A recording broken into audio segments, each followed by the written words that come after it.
if they don't like you the first time, can you close them the second or third time? Yeah, 100%. I think it takes people, you know this from building a brand, it takes people a while to come 360 sometimes. Like some people just will never vibe out with us. Yeah. It doesn't mean I got to switch up my branding. I'm like, people pay us for our personality and who we are. We've recruited people inside of our organization, inside of our events, because of our personality. It's like, you pick, you want to be too much or not enough. Not enough doesn't get you paid inside of life. That's stupid. Like when somebody says, oh, he's too much, I'm like, thank God, man.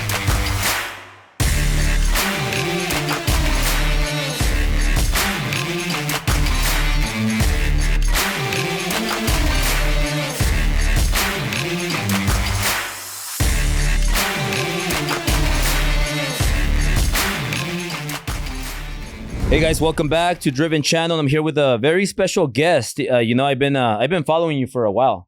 I look at your stuff. Like I'm a big sales training, sales expert type of guy. Like I like, cause without sales, there's no business. No. Like I have a mortgage company, a real estate company. I have Driven. I have an escrow company, and if there's no sales, I can't pay the bills. Mm-hmm. So same thing with salespeople. Like if you're selling real estate, if you're selling mortgage, solar, whatever.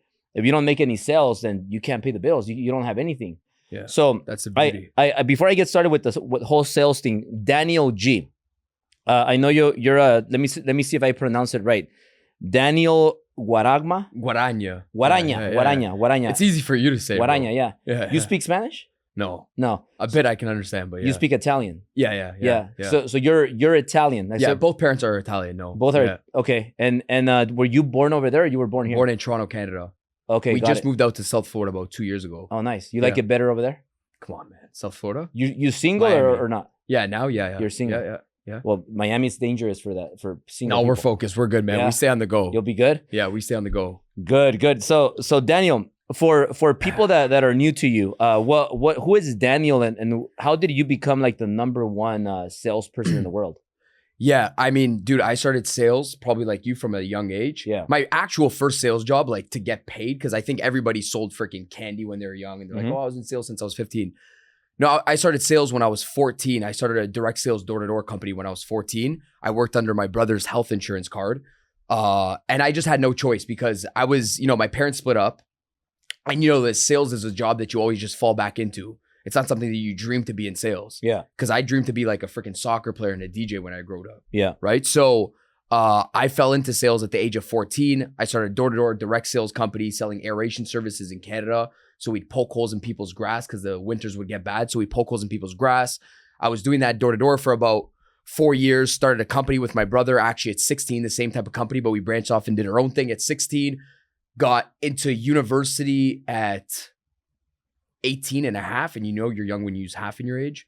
So I was 18 and a half, got into university, left within 6 months because I had a teacher saying, if you want to make six figures, coming out of this program, you're in the wrong place in the wrong program. So I just left university that day. I went right back into sales, and I wasn't passionate about sales because I think a lot of people probably watching this think they got to be passionate to make a lot of money about sales. And I think it's bullshit because to me, I always just chase curiosity. Like if people chase passion inside of their life, they typically never go nowhere. Yeah. If you chase what you're curious about, it usually propels you towards something. So I'm like, shit, maybe I could be good at this sales thing.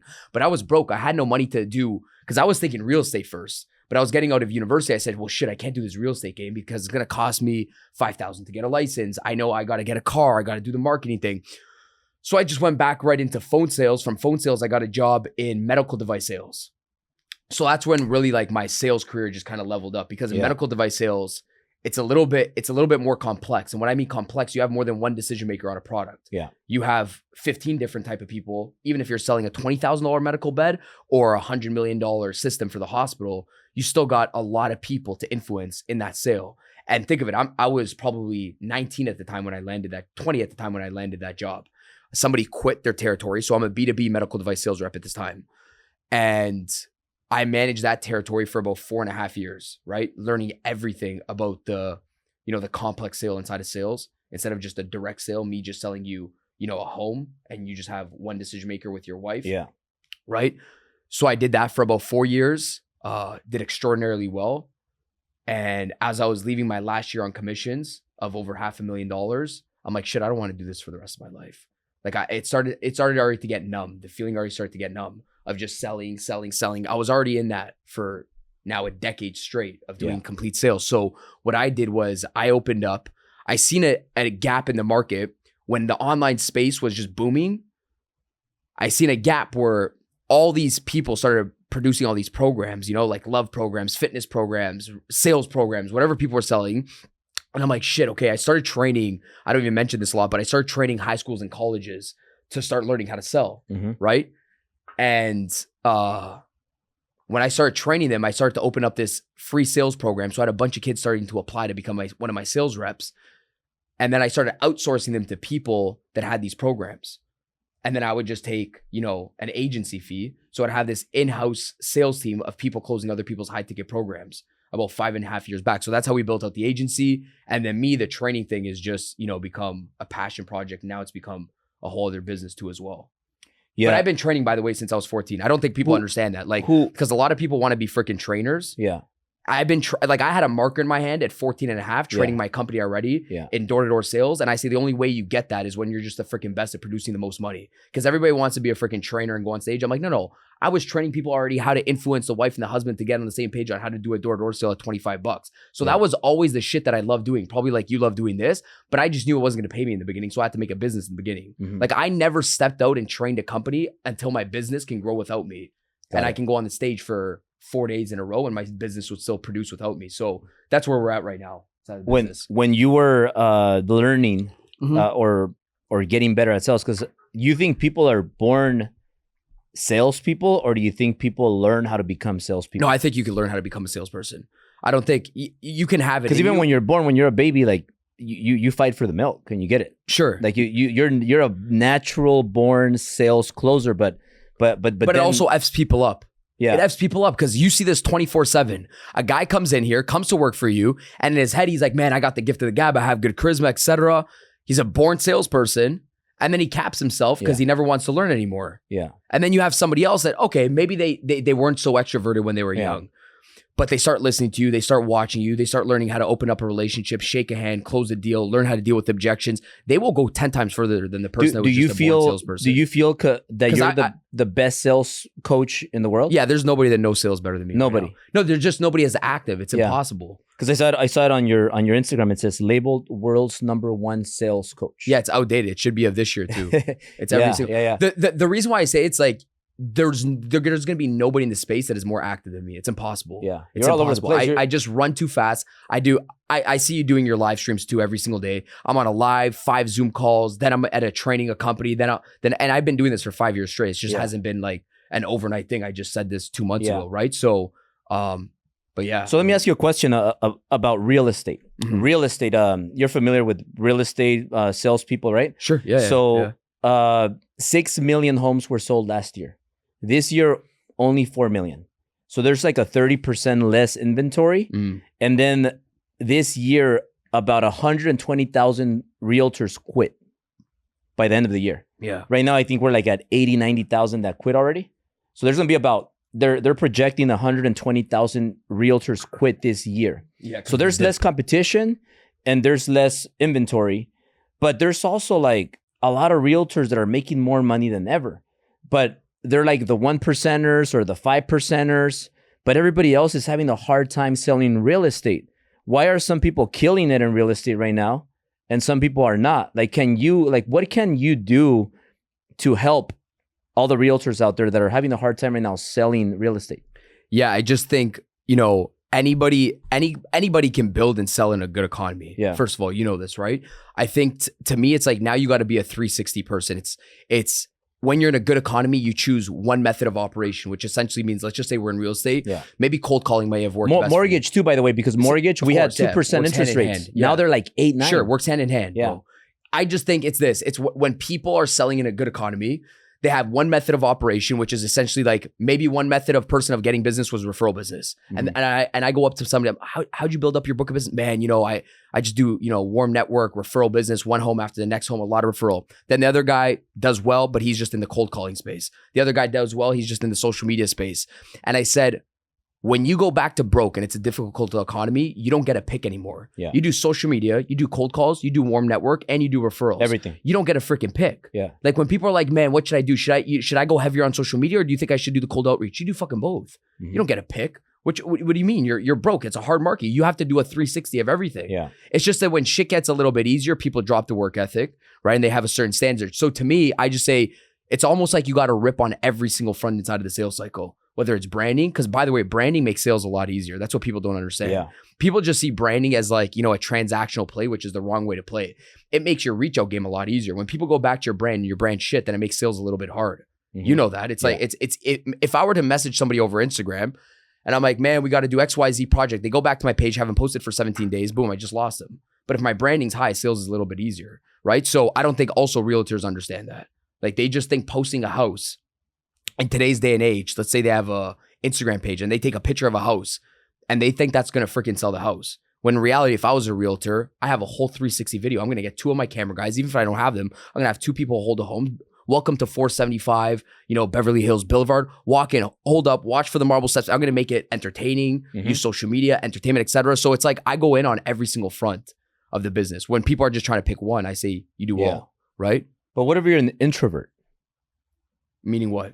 Like if you're an introvert and before you were getting referrals and now all of a sudden it's harder and your experience and what you were doing is not working anymore. And all of a sudden an introvert doesn't mean you're lazy. Like everybody watching this shit. Yeah. That's one of the biggest excuses. Man, I'm introverted. Doesn't mean you're fucking lazy. Doesn't mean you can't reach out to people.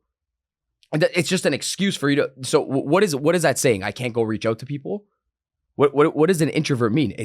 I'm an introvert. I'm not gonna then don't come in sales if you don't want to reach out to people. Yeah. Like whatever you want to label it as. Like if you want to label yourself as an introvert, it doesn't mean you have to be lazy. I'll flip the script on somebody when they say it's an introvert. I say, oh, perfect. You got the advantage over everybody else. Well, what do you mean? Well, dude, there's a lot of people that like hearing the sound of their own voice, and a prospect doesn't give a shit when you like talking. Only you like the sound of your own voice. If you're an introvert, you could do one thing better. Stay on structure, follow script, ask better questions, listen, and sell them a product. The other person just rants on and talks way too much. The introvert, you want to use an excuse? Every single excuse you give me, I'll leverage it. So if you say you're an introvert, I think it's a leverage then on your play. Why? You can listen better. You can follow the script. You can provide them the right solution, the right product. You can be calm, cool, and collective, and you get the deal done a lot quicker than somebody that just talks a lot. Yeah. Sometimes the extrovert gets shot in the foot because the guy loves talking. Yeah.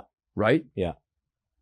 So for example, if you have an experienced salesperson and then you have a brand new one, what's easier for you to like help or who do you feel has a bigger upside right now? Somebody that's brand new, hasn't seen anything different, or somebody that's experienced that used to have an easy way of selling, especially in 2021, 2020, but now they're having a very hard time, but they're kind of tied to their old habits. Yeah. How do you get them to break out of that? Or is it better for you just to train like 100 brand new people that are going to go out there and kill it?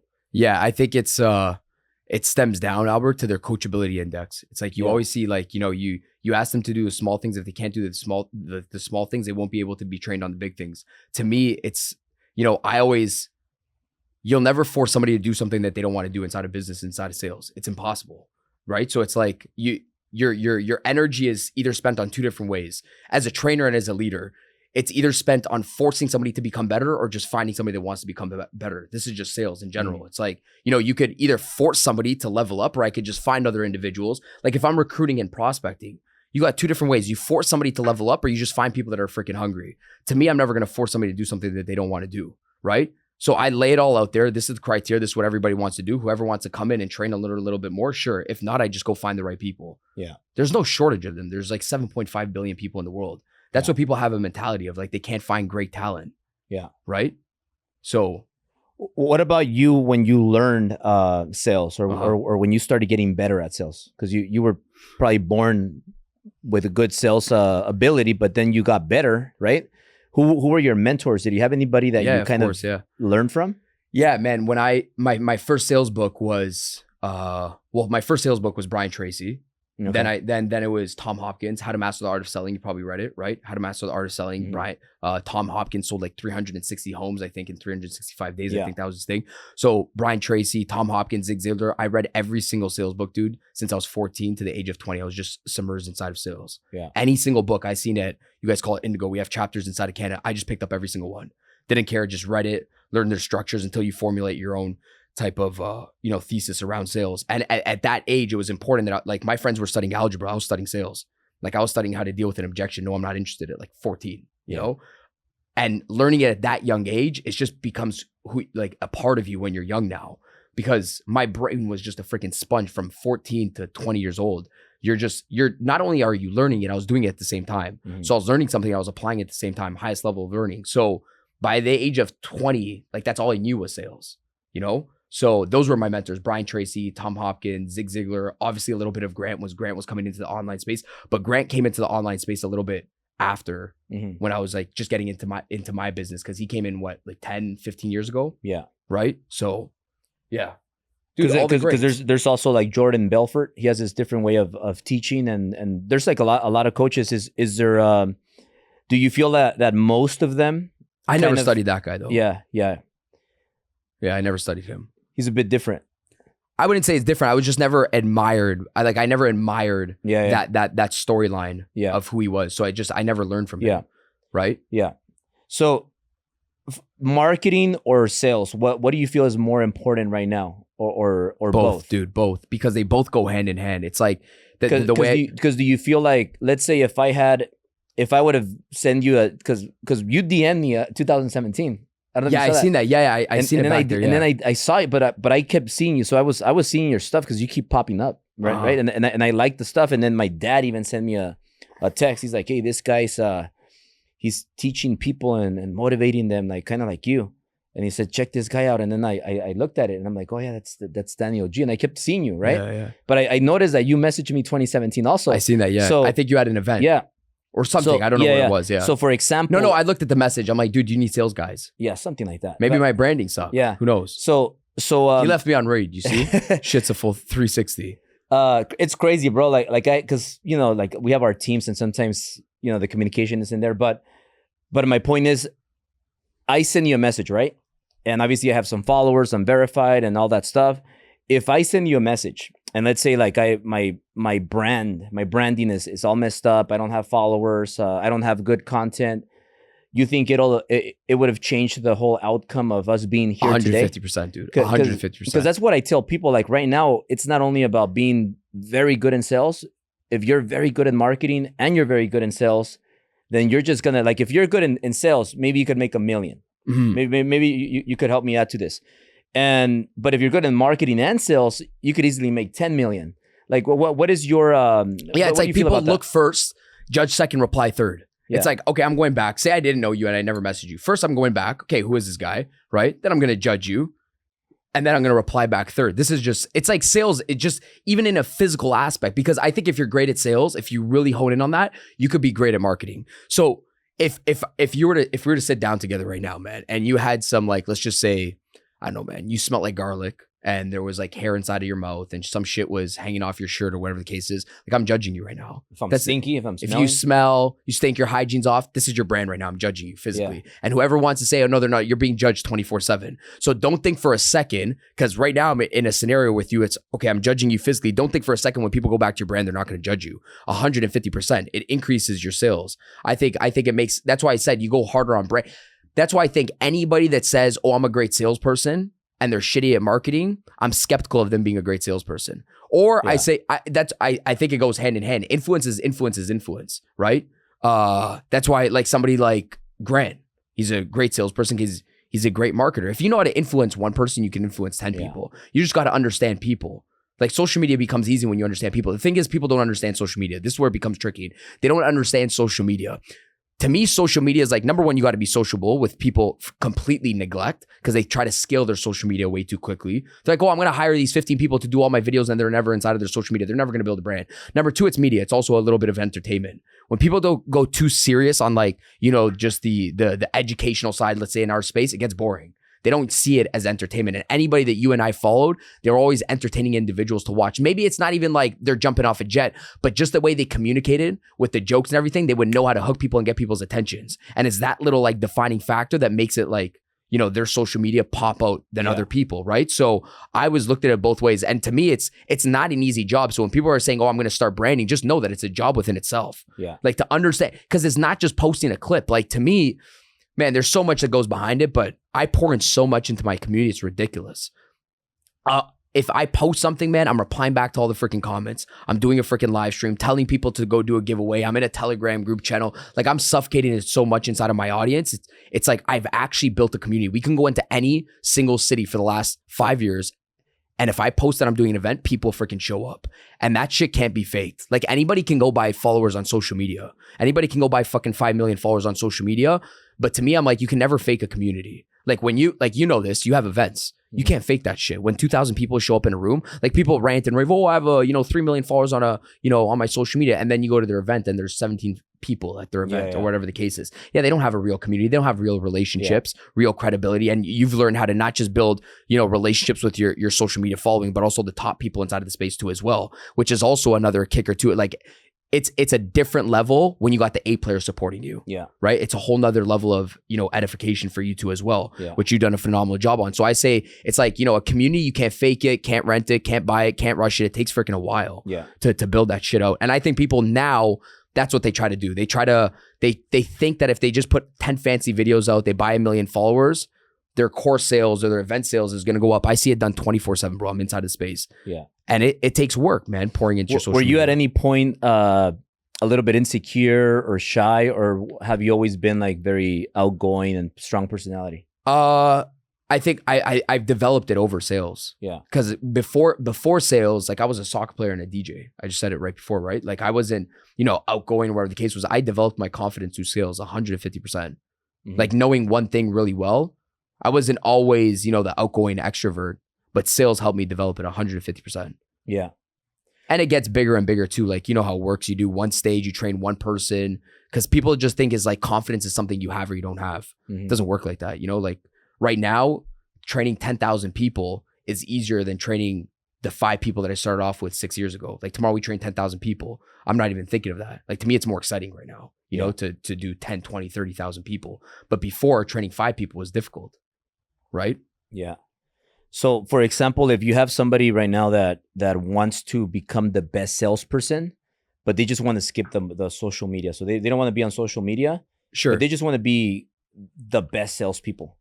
Can you win today in whether real estate, mortgage, if you just refuse to be on social media and you're just going to rely on your sales skills?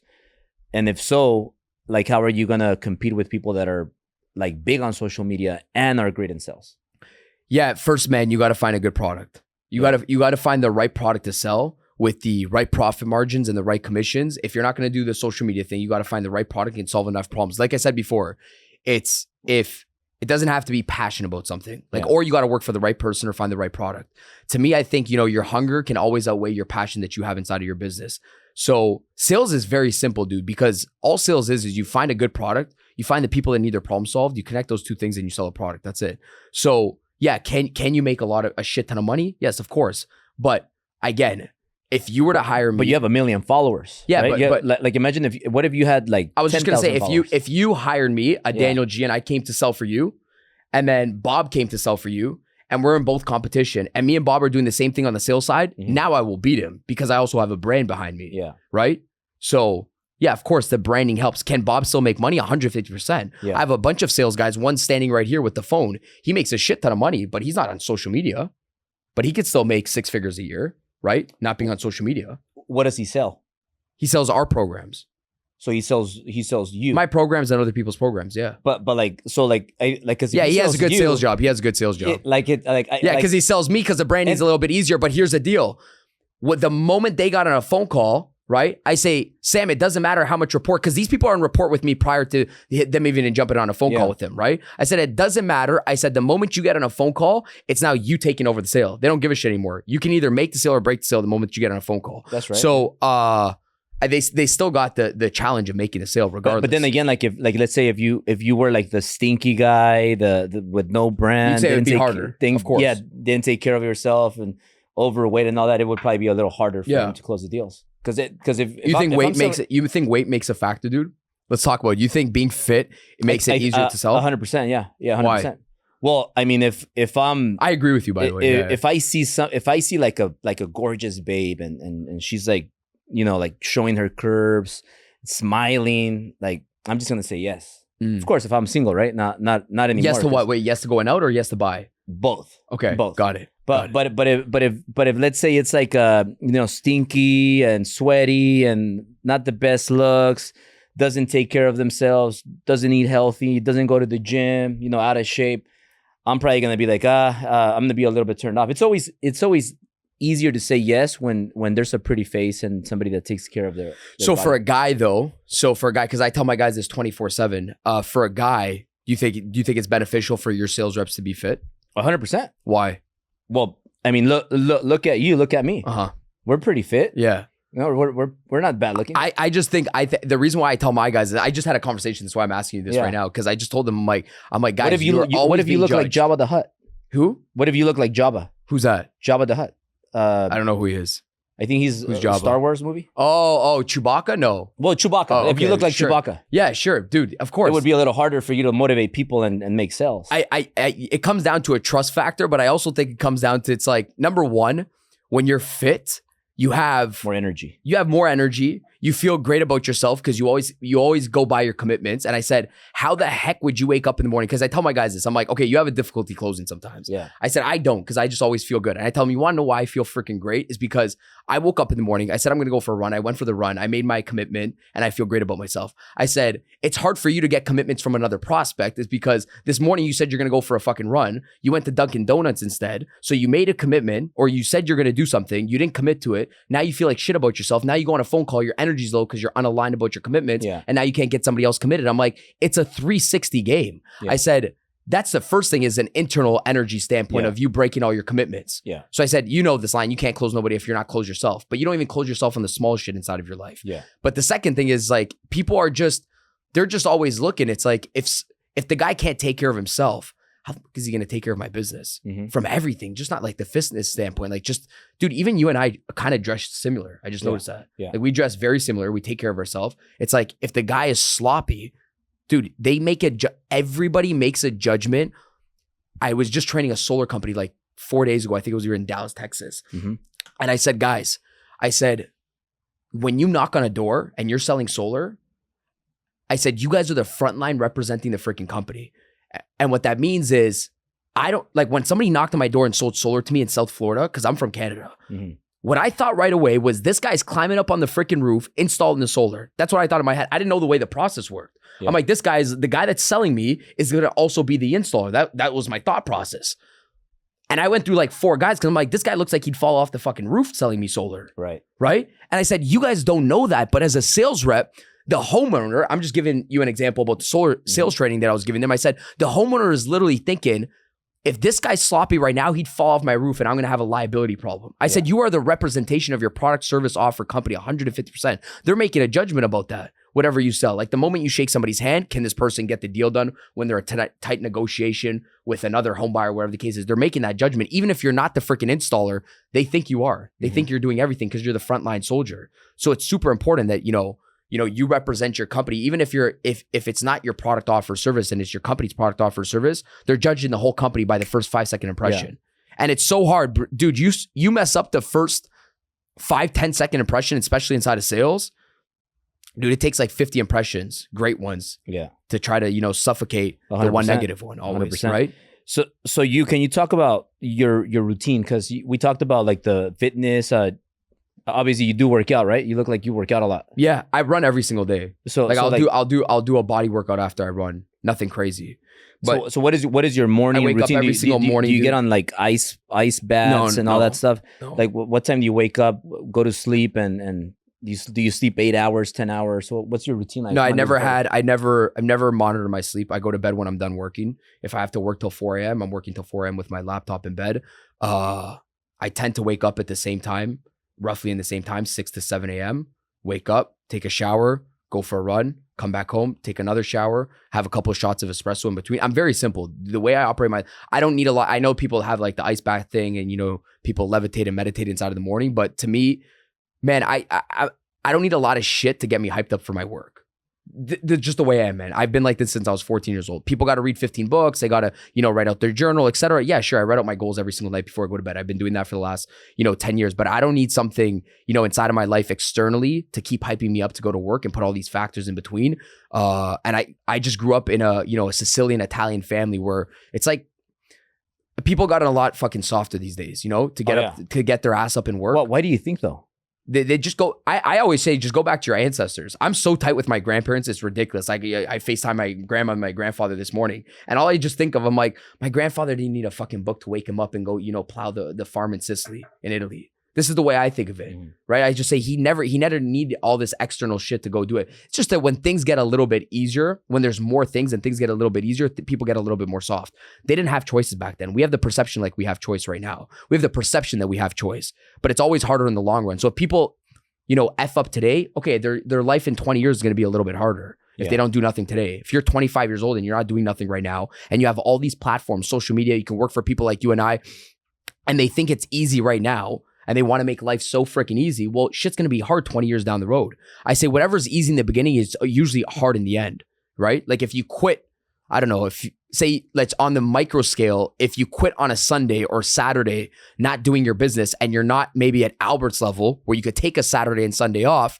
it's like, you think it's freaking easy not doing it, but dude, when month end comes around, it's probably a lot more harder than just freaking doing the Saturday and Sunday. Yeah. So it's like the perception of people have that it's easy, but I'm like, dude, your bills are going to be a lot more harder than just fucking making the calls on a Saturday or Sunday. So again, back to the routine, dude, I'm super simple. I wake up in the morning, have a shot of espresso, go for a run, come back, and I finish that shit off early in the morning because I don't think I do it at nighttime.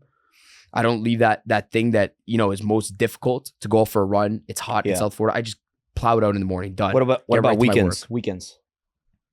Are your weekends different or? No, it's usually the same. Well, it's hard too because, like, you know, nothing. Travel a lot, right? There's events that are, you know, done during the week like we're doing right now. So, and that's another thing. The readjustment was I had to make sure inside of my head that travel is now the new norm. Meaning before it'd be like, oh, you know, I'm going to try to fit a workout in the road. Now I just got to be like, this is just part of life. Like you just got to, every single morning, you got to wake up and just stay on the exact same routine because this is just your life now. You can't treat it like travel. This is part of your life. It's all one now. Before I used to be like, oh, now I'm home and now I go travel. And when I had that mindset, you know, all these factors come in between. That's why I stick to running, because there's not a lot of steps in between for me to make an excuse to go do the freaking workout. And people don't do a lot of workouts or they don't go to the gym. For example, I like what you did here because there's no fucking excuse. You're already here working. You just walk right, boom, you're in the office. But if somebody has, at least for me, bro, if I had a gym membership, like whatever, an LA Fitness membership, and I'm sitting at home, and I know LA Fitness is 20 minutes out, and I know there's Juan Valdez coffee to the right of me. I'm going to pop in the coffee shop. I'm going to talk to people. I'm going to take 3 calls. It's already going to be 10:30. And then I'm going to be like, shit, I'm way too late for it. I'm going to drive right to the office. I'm going to skip my workout because there was too many steps in between for me to just finish the job. Yeah. So that's the way I work. I know the way I operate. So I just said, you know what? Fuck it. 5 years ago, I said, it's running shoes, it's sidewalk, hit the sidewalk, go to the park, do your push-ups, your sit-ups, do all your freaking body weight, go back home, take a shower and go. Yeah. That's how I operate. I know how I operate best. Some people could go to the gym and be efficient on the way to the gym, but I'm about being efficient too.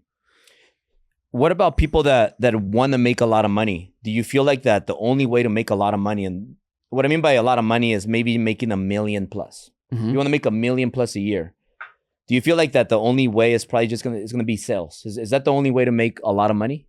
No, I think selling. No, of course not. You know, I think that would be ignorant because there's some people that are tech developers, you know, and they can make an app right now that's, you know, and it can explode, and that could be a $1.5 billion app, right? Now, to level that off, there is going to be some sort of influence that you have to do when you are creating that certain thing. Because when we just say selling, people are thinking, well, now I just have to be a real estate rep, or I just got to be like, you know, a closer on the phone. Well, you're still going to eventually have to sell, whether it's an investor to invest in that app or whether it's a business partner to help you do the marketing and sales. There's going to have to be some sort of influence involved. So of course, communication influence is important, but I don't think it's the only route out, but it's going to be incorporated regardless of what you do. Which we are never freaking, that message is never taught to nobody. Regardless, 150%, and I know you said this probably a million times, you're going to have to sell somebody to do something. Just like you said when we were a baby. So what if you hate selling though? What if you hate selling but like some people, like, do you love selling? No, I never loved selling. Do you feel, because selling, like sometimes you got to like, it takes time and sometimes you got to follow up and you know, and then you start selling and then we'll get into momentum, how important momentum is. But like when I don't think people wake up or maybe I'm wrong, and they're like, I can't wait to go in and make 1,000 calls today and just sell and pitch and like how do you get through that? Like, do you have to love what you do, or do you just say like, fuck, I hate sales, but I'm gonna do them anyways because I'm gonna make a fucking lot of money? Listen, to me, I just said I think your hunger has to outweigh your freaking passion. If you're waiting to do shit when you feel like you do shit, then you're probably never gonna do shit. Like, it's like for us, I guarantee you there's 50% of the days out of the month that we want to show up and do this shit, but we just get it done regardless. Yeah. And I think that's people's misconceptions. They probably look at us and they're like, man, they're passionate about every single thing that they do inside of their business. That's a bunch of bullshit. Mm-hmm. And I think anybody that sends that message out is completely lying to somebody. To me, I was not passionate about selling when I was young. It was impossible. I just said I was poking holes in people's grass. I wasn't passionate about knocking on people's doors. I would have rather been DJing or playing on a soccer team at the time. Right. But I said your hunger has to outweigh your passion. And what starts to happen is usually when you start working it, and you start, just doing it anyhow, you develop some sort of like can turn into love or whatever the case is. You find your strengths and your strong suit. But for me, regardless, I don't think you have to be passionate about it. And just so everybody here knows, I was never in love with sales. And I don't know if you were in love with sales when you were young, but dude, I was never in love with sales. And the reason being, it's not that that's right or wrong. It's just that nobody ever told us to be in love with sales. So we're just going to operate the rest of our life. Like if somebody came up to us when we were 7 years old and told us, hey, by the way, you could be, a sales celebrity and you can make millions of freaking dollars, then our conversation would change right now. But nobody's did that since we were young. Yeah. Nobody told us, hey, by the way, you can make $1 million in sales. So nobody was passionate about sales. So of course, like people have to just start thinking about this a lot more, how they've been effed. Because they're thinking about like, oh, what do I love doing? What do I not love doing? Yeah, but you were never pitched the right shit when you were young anyhow. You were only pitched the wrong shit to keep you in this little fucking basket. Yeah. You know what I mean? It's it's like even if you don't feel like doing it, it's not even you. You're saying you don't feel like you're doing it, but it was your environment that said you don't feel like freaking doing it because nobody told you about sales. So I started thinking about it a little bit differently. I said, okay, I don't feel like doing it because nobody ever programmed me to be a salesperson, right? That's the first reason. And nobody ever also programmed me to say, hey, by the way, you're going to work and you're not going to get paid today. Because that's sales. It's not transactional. You don't work one day and you get paid the next day. Nobody ever programmed us like that. So people start thinking they're in the wrong freaking basket when they're probably in the right freaking basket. Yeah. So people are just like, well, because you're programmed to be transactional. Yeah. If I work 7 days, I should have got paid that week. That's how our program, and then they think like, and that's where the discipline falls off. They don't understand that you'll probably be like, you'll overly be paid one day for all the shit that you weren't paid for in the past. Nobody's ever told me that shit. Yeah. And there's a lot of things. Sometimes when you receive a check or I receive a check, I'm like, shit, why did I get paid that much? And then I think of all the shit that we did when we were never paid for like whatever, if it was 18 days or 18 months or say I traveled on the road for 18 months and I didn't get paid for 18 months for traveling on the road. And then somebody comes, hey, here's a 6-figure check to go train our company, whatever the case is. And it's almost like you're looking at it and you're thinking like, as you go back to your program, shit, do I even deserve this shit? And then you start to realize, man, you were never told one day you'll be overly paid for the shit that you were never paid for in the past. We're just transactional human beings. What sucks is this, man. Like if a lot of people, this is the way life works. It's like you're in this basket, right? Like you're put in these different baskets inside of life and inside, when you grow up in school, and life's a mess because what happens is people compete to be on this top of this basket, and they don't even, half the time they don't even want to fucking be there. And then they realize that when they're like 25, 35, they're like, man, I didn't even want to be like this person. And then that's a lose situation because then they got to go figure out the shit that they want to do. And then the other people are like competing in a basket where this is like that they don't even want to be like, so they lose regardless. So they never make it there and they just get stuck. So it's a lose-lose situation. For me, I think sales is freaking great because it allows you to be the person that you want to be inside of your life. We touched consistency. So being consistent, how important is consistency when you're selling? Like, for example, you work hard for a week and let's say people follow what you say, what I say, and they don't make a sale the first week and then they stop. Because there's stories of people that became the greatest salespeople in their different industries. Some people took 6 months to make their first sale, some people a month, some people just start selling from the start. So like, what is your philosophy with that as to like, is it like if people do what you say, are they just going to sell right away? Or does it take sometimes more time for other people? And how important is the consistency? It's a good question, dude. I say this, Albert, I say, you'll never control the timing of which somebody could say yes. Yeah.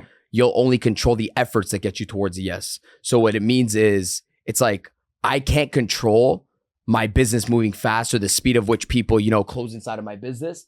I can only control the efforts that get me towards getting a yes a lot quicker. What happens is sales is timing and sales is batches. And when salespeople, the people that start in sales don't understand that early on. They don't understand that it's like sometimes you got to go through a lot of batches, number one. Number two. What's batches? Like batches, man. You can call on. So here's a stat. Somebody can come inside of your company, a batch. I mean, like a batch of people, right? Like so a, it's like a basket of people. Phone numbers or. So I can come inside your company. You could be like, well, Dan, the stats here is if you call 1 in every 100 people, you're going to get a booked meeting, right? So I'm new, I'm fresh, I'm 18 years old, I come work for Albert. I'm like, Albert, I called 1 in every 100 people, nobody can book the meeting with me, right? And then you turn around and you're like, dude, watch out because sales is timing. And I don't really trust in it. But what happens is it's just the law of averages. If that's really the stat, you're saying that's the medium average, meaning like, dude, sometimes you got to stick with it because the first one might not hit in the first batch of 100. Right. So what will happen is you're going to quit on that first batch and 100, you're going to quit your job. And we can blow that up into a grand scale saying you could quit within a month. But what happens is if you play it long enough inside a business, you eventually win. It's a batch, meaning maybe you were supposed to close 1 every 100, but the 3 yeses were coming on 298, 299, and 300. But you quit at 296. Yeah. But 297, 298, 300 were all yeses. Yeah. So I'm like, you quit right before the 3 yeses, right? So I always say sales is batches. You don't know when the timing's going to come around. And I ask you because check this out. It's a mixture, by the way, Albert. Sorry. It's a mixture between knowing, like holding on to being like you can't control the time and also keep leveling up the skills too as well. It's like the work ethic and the skill game has to constantly go up. And we'll talk about it in a second, but go ahead. No, so for example, I had there was this time I feel 100%, I sleep well. I'm like, I'm going to crush it in sales right now. So I get on the phone for 1 hour. Or I start just prospecting for 1 hour. I get no sales. And then I'm like, fuck, and then I'm like, okay, I'm going to do another hour later. Get on a 1 hour later and no sales. And I'm like, what happened? Like I'm 100%. It's the same list of people, the same contacts, no sales. And I'm like, and it's very easy for somebody to put their heads down and give up. And then there's another time where I have a headache. I didn't sleep well. I'm really hungover. And I don't even want to prospect, but I prospect. And in the first 20 minutes, I make more money than ever. Yeah. And I'm like, what the so am I supposed to just get drunk all the time and just make phone calls? Yeah. And I know it's not that, but I just feel like what you said about the batches makes a lot of sense. It's a mixture of timing. It's like, you don't know when somebody's just like, fuck, man, Albert, I was waiting for somebody to call and, sell our home. Yeah. And you were drunk that day, but they were waiting on another realtor to call and sell their home. How do you control that shit? Listen, okay. A telemarketing company is not trained like my sales guys and your sales guys. Of course not. They're telemarketing companies. They make 10,000 cold calls. They got 50 people. How do they stay in business? Nobody ever thinks of this shit. Like, how does a telemarketing company stay in business? They only say, and they're not trained. They don't know how to deal with like objections off the cuff. They don't know how to build rapport on a phone call. They're reading off a script and they suck at sales. But how does that telemarketing company stay in business for 25 years? They know eventually. In Canada, we sold duct cleaning. So it was like for the ducts inside of the, inside the offices and the houses. Or let's say you're selling credit card service or whatever you are, a telemarketer. Yeah.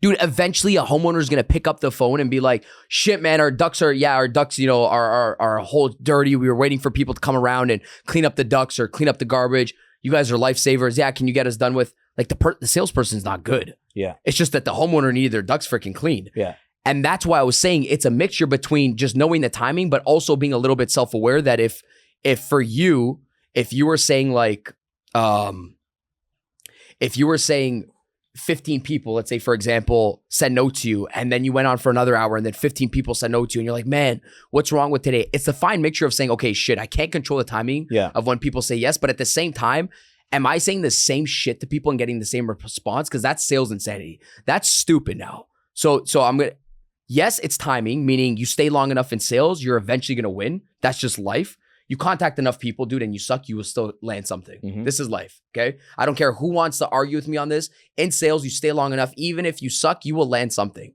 You will land something eventually. Somebody's going to need something. You contact enough people. Yeah. Right? It's like you stay long in the casino, you're going to get smoked inside the casino. Think you're winning inside of the beginning, but it's the law of averages. The casino's not built on a winner. A casino's built on a loser. You stay in a casino long enough, you win 20,000 your first night, keep playing long enough, they're going to smoke you and you're going to go a little bit negative.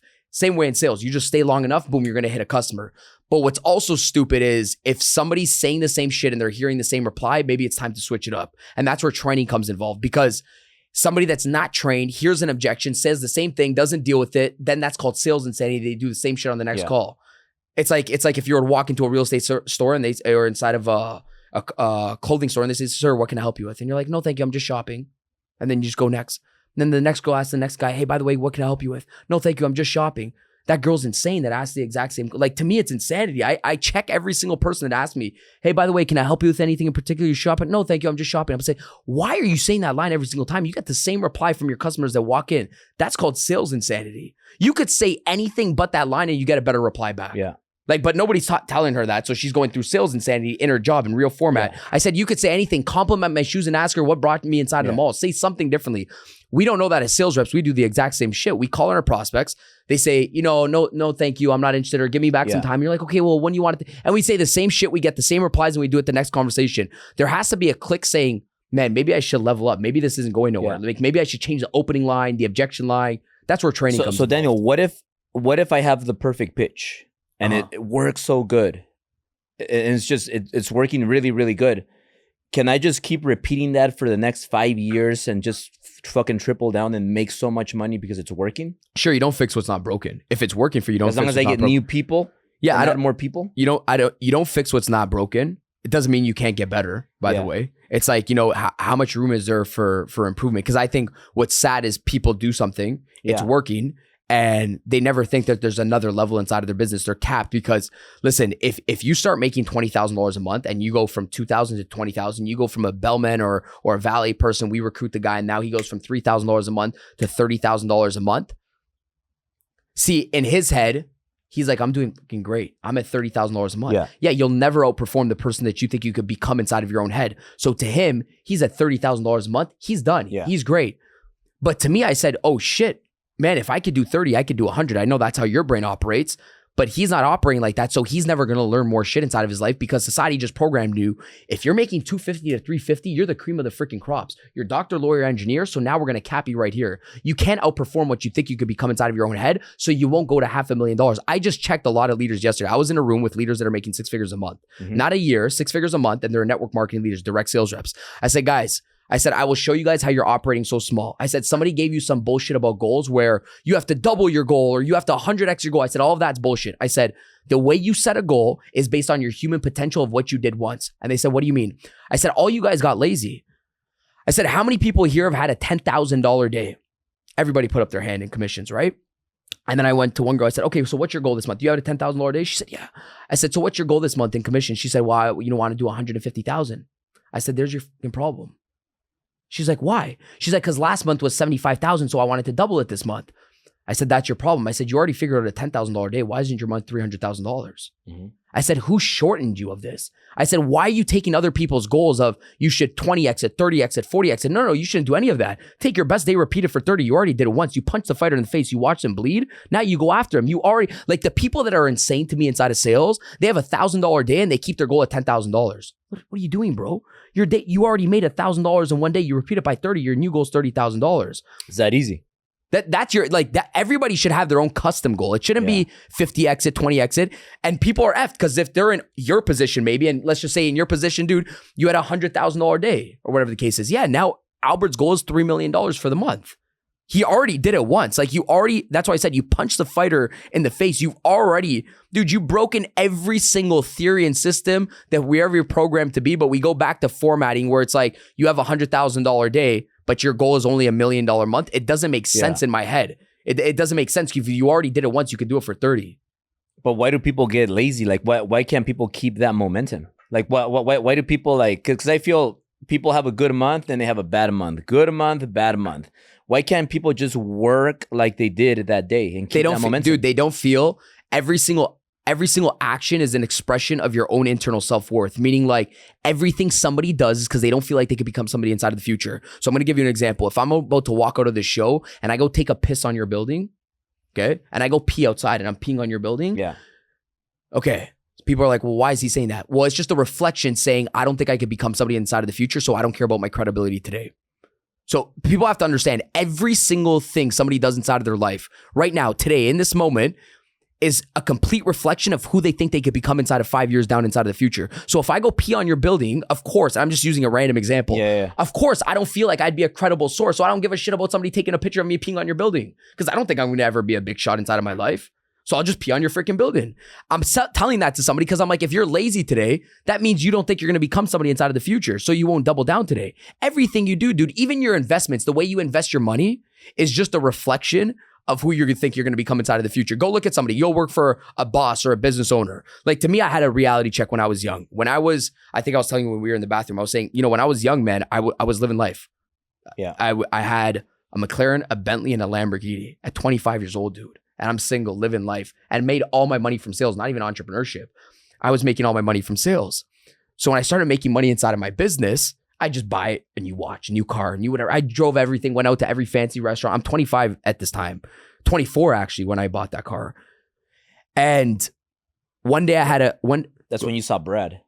You were 24. 24 maybe, yeah. 24, 25. Yeah. So that's when I was just starting to enter the space. Yeah. And shit, man, I didn't even get my money from business or entrepreneurship and courses. My agency, it was from freaking sales. Yeah. Right. And so then I started seeing it, like when I was 26, 27, I said, Dan, would somebody come work for you? So I started asking myself this question. I'm like, why did you buy a Lamborghini, or why did you lease a Lamborghini? Why did you get this McLaren? Why did you get this Bentley? And I said, I got this because I didn't feel like I can own the freaking building. Yeah. So I already settled because I like the car for me was that's it, I'm done. I said, in reality, you should have took that 250 and figured out how you can get another floor inside of your building. But because I didn't feel like I was a multi-million-dollar business owner, I can never outperform who I think I'm going to become. So I bought the Lamborghini. So I said, but I would never work for the person that has more personal expenses than business expenses. But that was me. So it was me doing that Lamborghini, the big, all that shit was just a reflection that I didn't feel like I can own $100 million business. Every single partnership that somebody makes inside of their business is a reflection of who they think they become. I'm going to give you another example. When I was young and I started business, and you just learn this shit as you go on with business. Like we never had business coaches when we were in high school. Yeah. So when I'm opening up a business, I have weaknesses, which is systems, operations, financing, accounting. So what I was doing when I was open, and I'm great at sales and marketing, train anybody how to sell, train anybody how to market. So I'm like, okay, you need to find the Syl. Yeah. Like so you have Syl. Yeah. Right. You're lucky though. That's why I married her. You're lucky, dude. You have a marriage partner and a business partner. I just bring in all the sales and all the chaos, and then I just give it to her. Yeah. Yeah. So he's lucky, but a lot of people, to me, anything that was weak, I'd partner up with, which was wrong. So it meant like if I was, for example, if I was weak at systems and operations, like Syl is great for you, I would go partner up with a Syl, but I should have paid a Syl only $10,000 a month because that should have been my CEO or VP. Mm-hmm. It's different because you guys are married. But to me, I looked at all my partnerships and I said, for free. Yeah, you get it for free. It's different, dude. Not a lot of people have it as good as you. But to me, I said, man, why the did I partner up with these people? They should have been salaried presidents of my company or salaried VPs. But I never thought, dude, that I was supposed to own $100 million business. So I ended up partnering with people and giving 50% equity share of my freaking business. A CEO will cost you like $150K a year. I had a guy that was good at accounting. He became a business partner. This is just a reality. I'm giving you guys the truth right here. You just love giving away money. But dude, it's because I didn't feel like I was worth a business that can make me $1 million a month. Yeah. I'm 25 years old at this time. I said, if these guys have the strengths and I have a weakness in this area, if we partner up, we'll take it to $20 million. But I didn't think of paying this guy $15,000 a month, not giving him $150,000 a month, right? Mm-hmm. So that's why I said, and this is just a constant level up. That's why I said to people, I said, you won't outperform what you think you can become inside of the future. You can't beat that shit today. So I always constantly think, dude, who do I think I become inside of the future? Because it's dictating my actions today. The way I act, the way I talk, the way I walk, the way I spend my money, my investments, etc. Look, your personality. You have a strong personality. So, we have people that we're going to teach them the pitch. Like, let's say you have your pitch, I have my pitch, and it works. We all see, all of Daniel's success. You guys see my success. We obviously know how to sell. We have our pitch, right? And especially if they have your pitch, you're that's what you do, sales. Uh-huh. What if they can have your personality though? Meaning, you have a strong voice. Like, you know how, you know when to bring the voice down, how to up it, how to say a joke, how to make people smile, how to get people to like go back. Like, you know, you speak on stage like all over the world. So you have that. You control your voice and you know how to raise it, lower it. What about somebody with no personality that is going to repeat your pitch, but they're probably just going to be like, hey, you know what? Hi, I'm calling from this company and I want to sell you some covers. Have you heard enough to make a decision? What if they're talking like that, but they're not talking like you? Like, That's a good question. Like, can they do it if they just copy the pitch?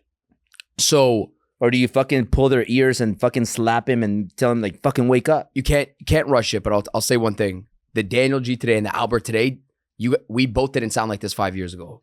I can promise you this, dude. Like your confidence today and the way we sound today, it's different from 5 years ago. Yeah. And every single person 100%. every single one of your friends that we watch and they're on social media, if we go look back at their videos 10 years ago, dude, they sounded completely different. Yeah. And the thing that, you know, crushes people is that they probably look at us and they're like, man, I don't know how to, you know, drive a sale and close a sale like this guy and, you know, handle an objection when somebody says, no, thank you, I'm not interested. Oh, thank you. I don't even know if I can help you. I don't know how to do it that quickly as this guy. Because they try to rush the voice thingy as what you just talked about. This is something that really people talk about. So it's a good question. I say an artist will always sound differently than their first album that they just put out. If you listen to Drake, I'm from Toronto, okay? Yeah. If you listen from Drake now, Drake when he started in 2010, dude, he's a completely different artist. Completely freaking different. You can't rush the voice. The only thing that started happening is he started becoming familiar with himself, what people liked. He started developing his voice. He just started getting better over the years because it's familiarity. What in sales, it's just role play and just keep doing it more. You feel a little bit more comfortable. When you feel a little bit more comfortable, you put your own spin on it. That's like with people with social media. That's why I said you and I 5 years ago, if you go watch one of my podcasts 5 years ago, completely different, dude. I wasn't comfortable doing the shit 24/7. That's it. Talking to people like this 24/7. But maybe I was great at sales. But maybe I wasn't good at doing a one-on-one interview, and it just goes for speaking and trading. So I say you just haven't done it enough to find your voice. Yeah. Like you can't rush it. You just haven't role played enough. And dude, it doesn't take 10,000 hours. It's funny. I was telling people this yesterday. I'm like, forget the 10,000 hour rule. And people are like, oh, you got to put in 10,000 hours on some shit to master it. I'm like, who's talking about the thing where it's like you can get better in 1 minute of role play? Like I've literally seen people, I do a live stream like you every single day, bro. And I role play with people on a live stream. Like, what do you sell? She's like, oh, you know, I sell health insurance. I said, okay, let's role play the first 5 seconds of your introduction when you pick up a phone call, right? So she's like, hi, sir. How you doing today? I'm like, oh, I'm doing good. How you doing? She's like, good. You know, I'm with the kids. I'm like, all right, done. Right? So we're done. You lost me already, 5-10 seconds. I said, can we do it now the right way? Can I open it up with you? She's like, yeah. I'm like, okay, we're going to role play. And when I'm done, you're going to say it back to me, okay? And then I'm like, okay, ring, ring, ring. Hi, sir. How you doing? I'm doing phenomenal. You know, we're back-to-back meetings all day inside of the office. But you know what? I've always, you know, wished my business was affluent like this, going back-to-back meetings. But enough about me. Hey, Albert, the reason why I wanted to get on a phone call with you, I wanted to learn a little bit more about you to see if we can support and service you. If not, I'll point you in the right direction. If we do have something that can support you, I'll show you what we have to offer. Fair enough? Yes, perfect. Let's dive right into it. If you know your shit into it, I said, can you do it now back to me? So she looked at it. I role-played with her 5.5 seconds. And she sounded like a completely different person within 1 minute. I said, that's 1 minute of role play. Let's just say 3 minutes of role play. Yeah. I'm like, 3 minutes, she sounds like, I'm just giving a random example. I said, 3 minutes, she sounds completely different. But I said, inside of your own head, you were always probably just judging yourself. Oh, well, I feel like shit. You just haven't done it enough. You've never role played enough. And as leaders, now I'm going to have a separate conversation. People watching this, maybe some people have sales teams or they want to build and recruit and build a sales team. You can't just take your keys and just throw them to your kids and be like, go drive the car.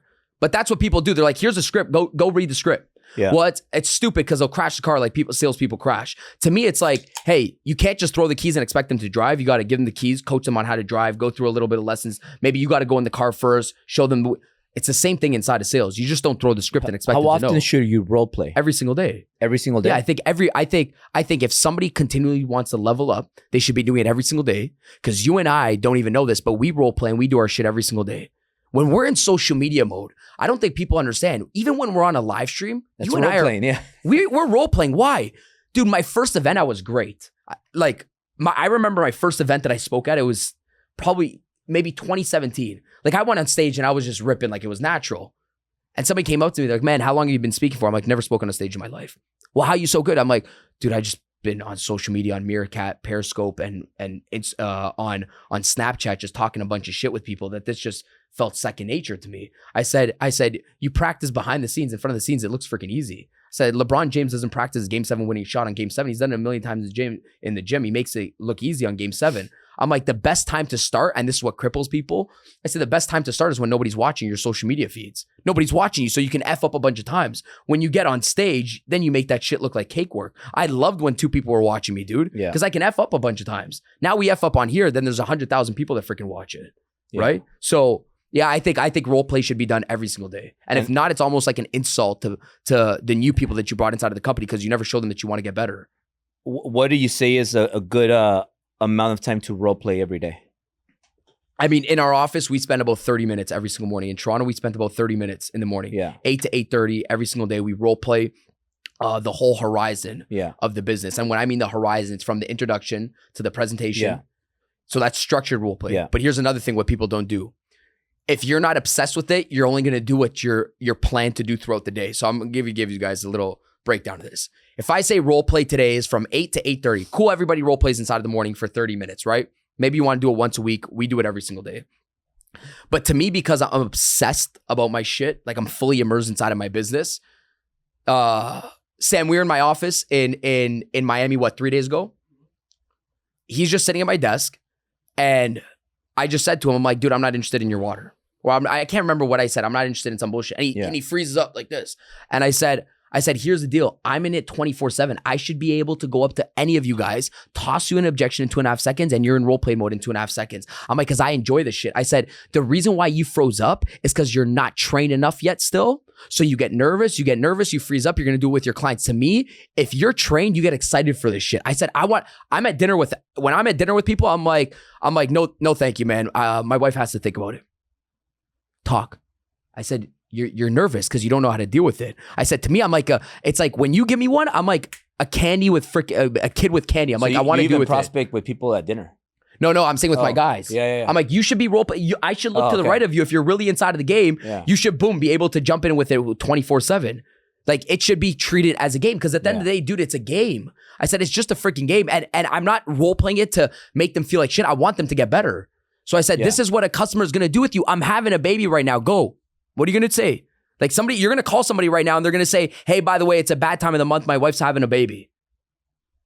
You know, like if people that are immersed inside of their job, that's what they should be doing. Yeah. They should be doing it 24/7. And then role play in person, or can you also do role play through Zoom? Yeah, 100%. Do it through Zoom, 150%. Yeah. I think it's so important, man. I think accountability and role play is so important, because to me, it's like, why would I want to practice on my customers?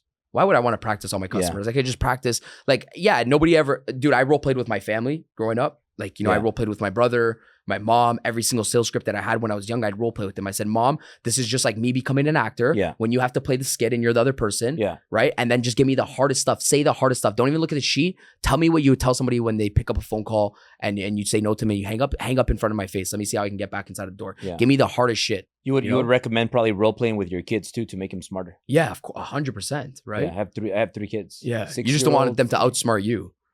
Yeah. Right. So like a few more things before we wrap up. This is good. Role play. So can you just explain really quick, if we want to role play through Zoom, how would you do it? Let's say we have 50 people on the Zoom call.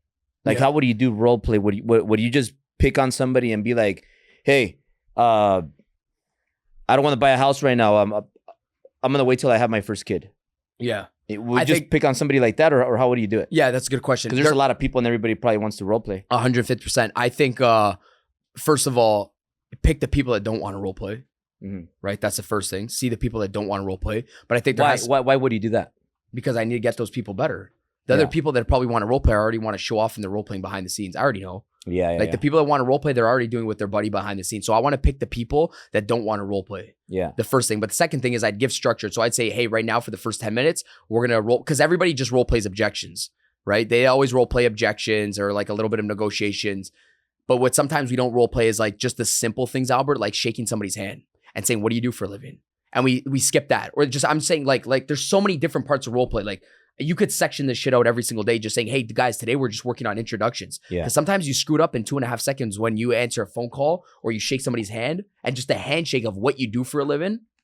it might just throw me a little bit off. So why don't we just practice our handshake today? And let's just do round table, 10 seconds each. Hey, my name's Albert. This is what I do for a living. This is, you know, how I help people. By the way, what is it exactly you do, bro? My stuff's a bunch of boring business stuff. What is it you do for a living?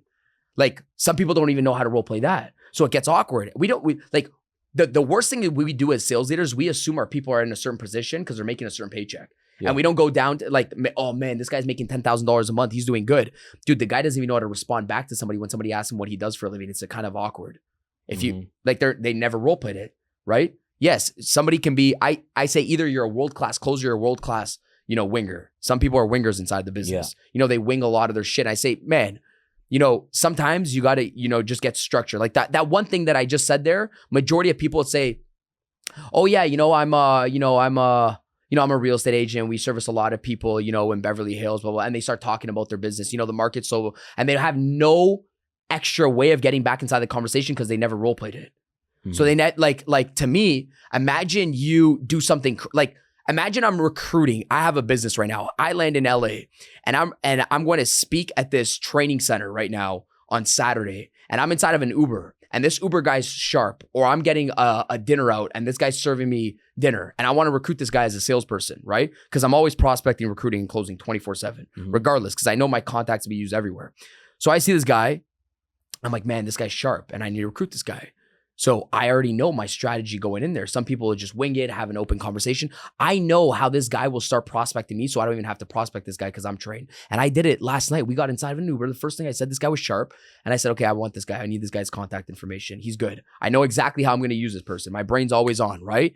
And I said, dude, does Uber make a lot of money inside of LA? What do you think the guy's going to say back to me? Yes, man, where are you from? Boom. He asked me where I'm from. I didn't ask him where he's from. But a lot of people would be like, yo, ask them where they're from. What do they do for a living? How many kids do they have? I said, you don't got to do that. I said, if you're trained and you're smart, you can get people asking you questions just on a whole different level, right? Like I can go into a coffee shop and get a girl inside of conversation with me, and I don't even have to get her inside of, I don't have to be in conversation with her. I can say, shit, by the way, if I go into a coffee shop right now inside of LA, I could drink a shot of espresso and be like, whoof, man, your guys' freaking coffee is strong out here. What do you guys use? She's like, I don't know. The coffee's like, where are you from? Boom, one. I know what I'm doing. I'm trained. You're triggering them. Yeah, I'm just trained at what I'm doing. So to somebody else to be like, oh, it's a natural. No, it's not. The comedian knows what he's saying, but he knows how to make it look natural, right? Yeah. That's the point of role play, is that you just get so good that you have so much shit in your ammunition that you're not winging it, so you never get nervous. It becomes a game, right? So again, we can section out role plays, you know, choose the people that don't want to role play, but I think it should be done every single day until, you know, you're just free cuffing in. Yeah. One of my favorite ones is like when you go to like a bar, restaurant, in the bar, if you face outward, then people are coming to you. Right.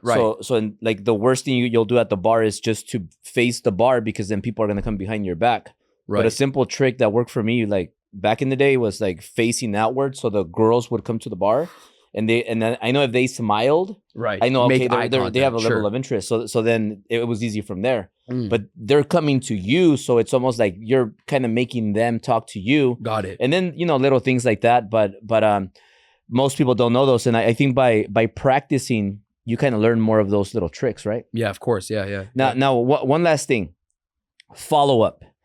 A lot of people stop following up. How many follow-ups do you think it takes to get the client? Because sometimes there's a lot of money right there with a client, and I see this client. They're always getting on the live. They're always at the same event. I always see them, and I always tell them, "Hey, are you ready? Hey, are you ready?" And I know there's a lot of money right there, but then people stop. And sometimes for me, it's been like the 7th time that I run into this person and finally they buy. But if I didn't follow up that 7 times, sometimes more, sometimes less, I never get this client. Yeah. How does follow-up work? Is it important? And when should you stop following up? Good question. So the first thing is, I'm gonna piggyback off this. The first thing is, what I always say to my guys is fortune's in the closing and fortune's not in the follow-up. So people have to understand that, because I try to get all the data to close always on one conversation with somebody. Why? Because they'll make follow-up a lot easier. So fortune's in the closing, then fortune's in the follow-up. What happens is, dude, this is components of sales is this. You work your ass off. That's component number 1. That's like working your numbers, your outreach, right? Yeah. Then component number 2, people have to understand. Component number 2 is like the empathy part. When you reach out to somebody, you start understanding them. So like you're in like exhaustion mode, pushing, And then you get somebody finally on the conversation. That's called empathy. So like now you're in it with them. But then the third part is like discipline inside of sales, meaning like, okay, you're working your numbers, you care about people, but if you don't have the ability to follow up with that person, then the sales process is useless. So you almost like insulted your prospecting because you thought you were going to get married inside of one day. And that's what people do. They work their ass off on the branding side, the outreach side, the cold calling side. Then when somebody says no 4 times, they quit. I'm like, well, shit, you're insulting the prospecting side. Yeah. You just started to nurture their lead. It's not a one night stand, but that's how people treat sales. So to me, there's no 8 times to follow up with somebody, 18 times to follow up with somebody. I said follow up should always be a sense of urgency and never a sense of pressure. Pressure feels like an internal conflict of values. What that means is, if I'm like, man, Albert, you ready to get started today? I know if I send you off that message, dude, if you're ready to get started today, you'd probably message me and be like, Daniel, I'm ready to get started. Just like when you buy some shit and you're ready to buy it, then you go check out on Amazon or wherever the case is. Amazon, it's sending you notifications, but when you're ready, you buy something. So that message will not get me to buy. Are you ready to get started? And that's what we do as salespeople sometimes. We fall victim to be like, bro, are you ready, man? It's like, I know this usually that doesn't help out. So how do you follow up with somebody the right way? Following up with somebody the right way is showing them that you actually give a shit and you know their situation, so they know you're still inside the sale. To me, when follow-up starts to happen, it's like, dude, the sale is still in the midst of, you're still presenting still. Yeah. But people forget that, so they're in follow-up mode. Dude, I'm just touching base with the person, seeing when they're ready. No, you always have to instill the pain and the pleasure to what was happening inside of their life and why they first initially followed you or got inside of a conversation with you. And you have to bring it back inside of every point of conversation. So a weak person says, are you ready to get started? Daniel goes back to this person's profile and says, hey, by the way, Janet, I was thinking about you last night. Boom. I'm already starting off the conversation differently because it's down with the boot statement. I was thinking about you last night. I went back on your profile with one of my executive assistants last night. We're starting an event. It's driven number 7. And I know you're the single wife and you have 3 kids. I was thinking about Margaret that came to our event, driven number 6. She was a single mother, had 2 kids, moved to the country. And within a year, she made it freaking happen. I think if you and I lock arms and we partner up somehow, we can do the exact same thing. I want to see where you're at right now. Is, making money over the summer still on your priority list? I just showed the freaking customer that I actually give a shit about them, number 1. Yeah. Most people don't want to do that inside of follow-up, so they get lazy. It's just not follow-up. The problem with this, bro, is people follow up just to follow up. And I said, dude, that's where you F up. Yeah. I said, you're going to follow up with Margaret and say, are you ready? I'm going to follow up with Margaret and remind her of what she doesn't like about her life. I'm going to show her how we help somebody just like freaking Margaret. I said, who has a better chance of freaking winning? That's I like that you ended this like with this, or this was one of your last questions. Yeah. That's the differentiation between somebody that does shit just to say they did it and somebody that goes all in with the shit. Because if you keep asking somebody, ready to buy? Yeah. Ready to buy? Yeah, it's annoying. Ready to buy? Like you could do that 30 times. Yeah. But when you ask some questions about them, like for example, like how's your business doing? How's your income like? Is there anything where you need help with right now? Now you're asking them, you're giving them value as opposed to ready to buy. And then they give you information which allows you to close them even faster. That's what I said. It's like you don't just get back into the sale. Yeah. Just get back in sale. You're already there anyhow. Yeah. Like you're already making that. Listen, dude, it's like you're making a 5-second message. Dude, just do another 10 seconds. Yeah. You're already making the phone call. Just don't say, are you ready to buy? Hey, Janet, I was thinking about you last month. I know you told me you wanted to make $10,000 a month. I had a question. How long were you thinking about doing some shit like this? Well, man, I've been thinking about it for the last 6 months, Daniel. Cool. What do you think's been preventing you from actually getting to $10,000 a month? And by the way, Janet, not just with me, because there's a lot of sales coaches. I'm just not your only freaking sales coach. There's a lot of sales coaches where you can make $10,000 a month. Let me ask you a question. Why the heck haven't you already started another sales coaching program? Forget me, because I was just going through my list right now that got in contact with us over the last 12 months. Like, forget us. And right there, right away, the moment you show somebody that you don't need them, that's when they start needing you inside a business. So I even just removed myself out of the process. Right. So now that I don't even, I can go on the shit for hours, bro, to talk about sales for hours. But just right there, they'll probably be like, oh, I didn't know. And just like you said, now I start to get the juice and the data, and then I can start going back and closing. I'll say, hey, Albert, by the way, dude, after we end this conversation and, maybe you don't want to come to one of my events to level up, or you don't want to, enroll with us for me to be your mentor. Here's what I would say, dude. You were thinking about Daniel. Good. Hang up the phone with me and go start with Daniel. That way you stop losing money. Yeah. And now I'm playing this game like I'm back into sale, closing it out. And Daniel, you're good. No, I'm freaking great. What about first impressions? Is that important? Is that important, first impressions? Because have you ever had somebody that just didn't like you the first time they met you because they were like, oh, Daniel's too much. He's too loud. He's too much. Yeah. I don't like that guy. He's kind of arrogant or whatever. And then it was their fault because they were probably having a bad day, and that's why they didn't like you, and they were just you were just too aggressive that time. But then the second, third time they see you, they're like, you know what? I kind of like Daniel, and then they buy. So how important is it a first impression? If they don't like you the first time, can you close them the second or third time? Yeah, 100%. I think it takes people. You know this from building a brand. It takes people a while to come 360 sometimes. Like some people just will never vibe out with us. Yeah. It doesn't mean I got to switch up my branding. I'm like, people pay us for our personality and who we are.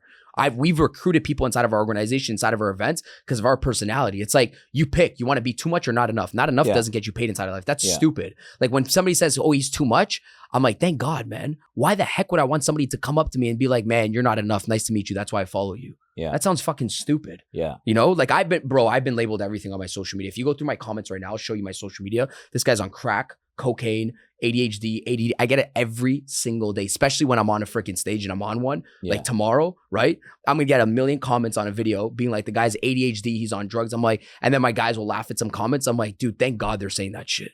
I'm like, I wouldn't want. Yeah, that's good. Yeah, like imagine somebody coming up to you and they're like, dude, you're so fucking normal in my comments. I'm like, bro, I'd rather be called freaking crazy than freaking normal. Yeah. So yes, I do think people come a 360 inside of life and inside of the business. It's just like, you know, here's the hiccup. If somebody's trying to build a brand or you're trying to be in sales, I can almost guarantee you this.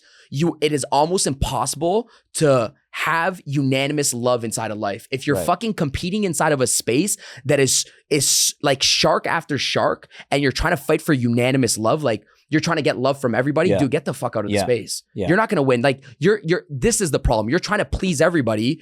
Your father, this person, and these 18 people in this section of audience, and it's impossible, bro. I'm not going to please the whole crowd. I'm going to have 100%. Maybe I'll even have just 10% to love me. That's all I need, bro. Maybe I'll even have 0.01%. I'm not going to have unanimous love. I said I wanted to be in a competitive space. It's impossible to have unanimous love, meaning everybody to freaking love you. Yeah. And it's exhausting too. And last thing here, two things. The momentum. How important is momentum? Because you have a lot of momentum right now. I see you like you're going from like you were all over the world in the last couple of weeks. You were like in Colombia, I think, when we talked. Yeah. And then you're in Florida, then you're in Canada, then you're here, and then you're traveling out again.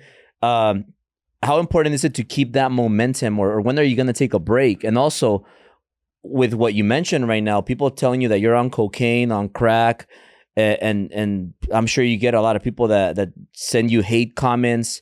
Is that okay? Is it normal to get some haters that are going to talk shit about you?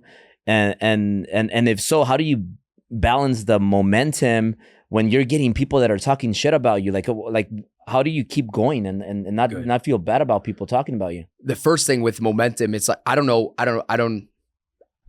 Like I'm enjoying being in this. I think the problem with momentum is like, when somebody's like, man, how do I get a momentum? I just say like, why'd you get out? That's always my question. I'm like, why'd you get out, dude? Like, why didn't you just stay in the game? Why didn't you just keep doing it? Because it's harder to stop and start than it is just to keep freaking going, right? Like this morning I did a jog and bro, it was hot and I'm running and I probably had like 1 kilometer, 2 kilometers. You guys use miles, right? So I probably had like a mile left and I know the hotel is like a mile away.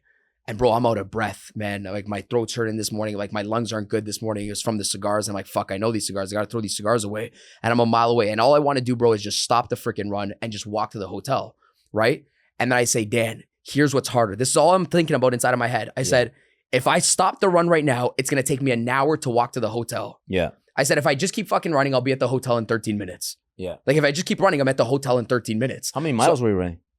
I did about like 8, 9, maybe. Kilometers. No, miles. You ran 8 it's miles? About 14. I could do about 14, 15 a day. Damn. Yeah. So I'm polishing it off the last like 10 minutes of the run. I'm doing the last 10 minutes of the run and it just goes back to momentum. I say, if I stop now, I have to wait for my water. I have no water on me, bro. I have to wait for my water, right? I have no car, nothing on me. I run with nothing, not even a debit card. Yeah. I'm like, I have to wait for my water in 1 hour when I could just finish off the freaking run and I get my water in 5 minutes. Yeah. So I started thinking to myself, I said, shit, this is everybody's business. They stop and they start and they get to the end result a lot longer when they could have just finished off the freaking thing and stayed inside of momentum. Mm-hmm. It's just that like people will kind of like sell you out of momentum. It's like, why do you got to stop momentum? When a train is going at 400 miles per hour, dude, it smashes through anything because it feels fucking good and it smashes through a brick. It will smash through anything it sees at 400 kilometers per hour. The moment the train stops and there's a freaking brick, you got to stop, you got to move the brick. It takes 10 times longer. But that shit, if there was a brick, The train's not going when it stopped. They're going to remove the brick off the thing, but it would smash through anything if the train was going. That's the way I see it. I'm like, I don't want to get out of momentum. I just want to keep smashing through it. Second thing was the hater thing. How do you deal with the haters? I don't. That's the difference, dude. Some people deal with them. I just don't. Like it's just so out of my, some people reply back to them. I comment and block and delete them quicker than anybody can ever see them. They get no room. You won't even see them on a comment. Now I know, and if I can't do it, I'll have somebody else do it. Some people operate their brand a lot differently. They like to have, open conversational thing. I don't bring that inside of my community. My community was built for people that need me. Yeah. My community wasn't built for people to have distractions and people to interact with haters. That's not why my community is built for people that want my attention, want my energy, and want to level up. So I don't give people room for that. It's almost like, it's like I tell them, I'm like, I kill you off. I'm like, you don't get strikes. I'm like, you don't get strikes. I'm like, you're a hater, you're a complainer. Complainers don't get strikes inside of my business, right? So a hater to me, they get blocked, deleted in 4 seconds. I don't even read it. Like I would block, I may have blocked some of my friends if they had like a weird comment that it looked like a little bit of shade and hate, block, delete, you're out. You're going to have to go make up a third account and come back on my account and apologize through some shit and watch my content again. That's just how it is. It's just the way I build my business. Somebody else does it. I just don't bring it inside of my life. There's this line, again, referencing Drake. He said one day he was in this rap battle, right? Yeah. He's in this rap battle and, this guy, he's another rapper. His name's Pusha T. And he goes to diss Drake. And because this is sales, man. Sales is like a diss, like I don't know. This is the way I see it. I'm like, I told people yesterday, I'm like, you guys are weak in sales because you're not like Eminem. I said, if you give me an objection, you got to have a comeback in 2.5 seconds, right? But there's a fine line between an insult and just having a fun freestyle with somebody, right? There's a fine line between that. I said, so when Drake got dissed by this guy, Pusha T, a guy in an interview asked Drake, he's like, bro, this guy said something really bad about your family. Why didn't you go reply back to him and respond back to him? Drake being the #1 rapper in the world and probably one of the highest net worth people right now inside of the game, other than like guys like Jay-Z, having $1 billion net worth, you could see the way his brain operates. He says, dude, when he said something about my family like that, he's like, the rap thing was done. He said, I could have went to go reply back to this guy and go make another diss track to this guy. He's like, I took all that energy and I poured it into my people, my fans, and all that, like that anger. He's like, I just poured it into my fans' energy. He's like, I didn't give that guy the attention that he wanted. He's like, and I said, wow, that's sales, that's life, that's business. It's like that person wants you to feed into them, but I'll go channel and give it to people that want it. But some people get freaking distracted because they try to have unanimous love. Dude, you're not going to convince somebody over a freaking comment that you're the shit. So why are you even bothering? My camera guy's a vegan, okay? Steve's a vegan, one of my videographers. If somebody goes up to Steve and's like, dude, man, why are you a vegan? Why aren't you eating a freaking steak? Because we go to steak restaurants, right? I said to Steve one day, I said, Steve, can I ask you a question? He said, yeah. I said, Steve, man, because he has some good points as to why he's a vegan, right? He has some good points. Like we can get in a good debate. He's like, man, it comes from a sense of like, when the animals die, they're at a low frequency. So you're putting a low frequency inside of your body. He has health reasons, etc. I said, I have a question for you, bro. Because I'm open-minded to his opinions. I said, why don't you argue with people when they start shitting on you? Dude, why aren't you eating this? I said, why don't you argue with them at the dinner table? He says, bro, I'm not going to convince your fucking friend over there that's eating a steak to become a vegan over dinner. I said, He's like, he just saves his energy. He's like, dude, if he's really curious, maybe I'll send him over a video and he could watch it. But he's like, the moment I see they're in a judging state, he's like, I'm not going to convince him to be a vegan over dinner.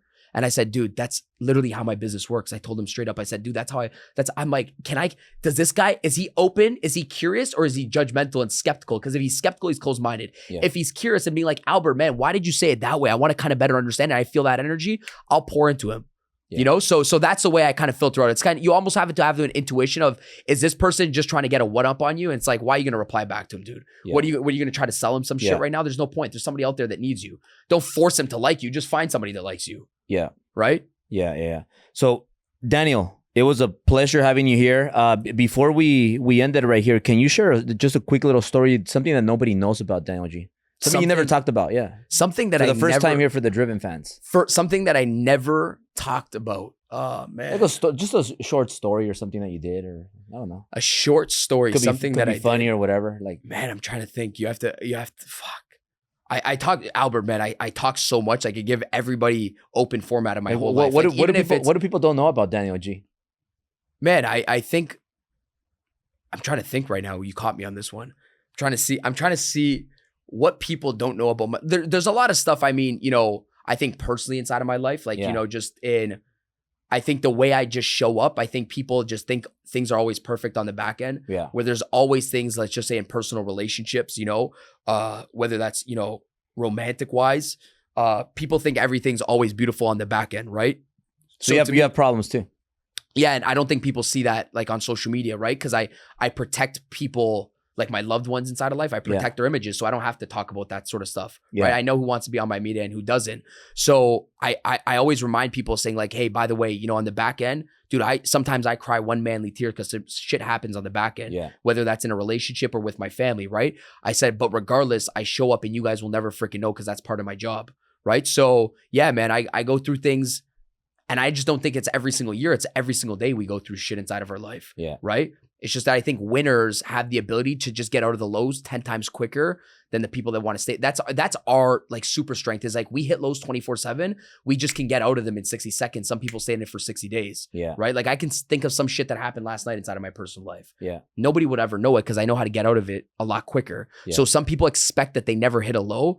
That's a wrong expectation. Just like when you said you have problems, it's like everybody fucking hits this shit. Everybody has relationship problems. Everybody has family problems inside of life. People have finance problems inside of life. Oh no, he doesn't, man, because he makes this much a week. No, bro, it's in comparison to what you make. It's all relative, right? Mm-hmm. So yeah, man, nothing's perfect. Yeah, on the back that's a powerful message to close out. And Daniel, where can people follow you? What's your favorite platform? Very simple. Yeah, I think Daniel G is very simple on Instagram. It's very simple. Just Daniel G on Instagram. I do live streams always, just like Albert. I'm always working it. We're going to do some events together. So I appreciate you having me. Awesome, brother. Thank you, man. Well, thank you, man. Appreciate it, man. This was good. Thank you.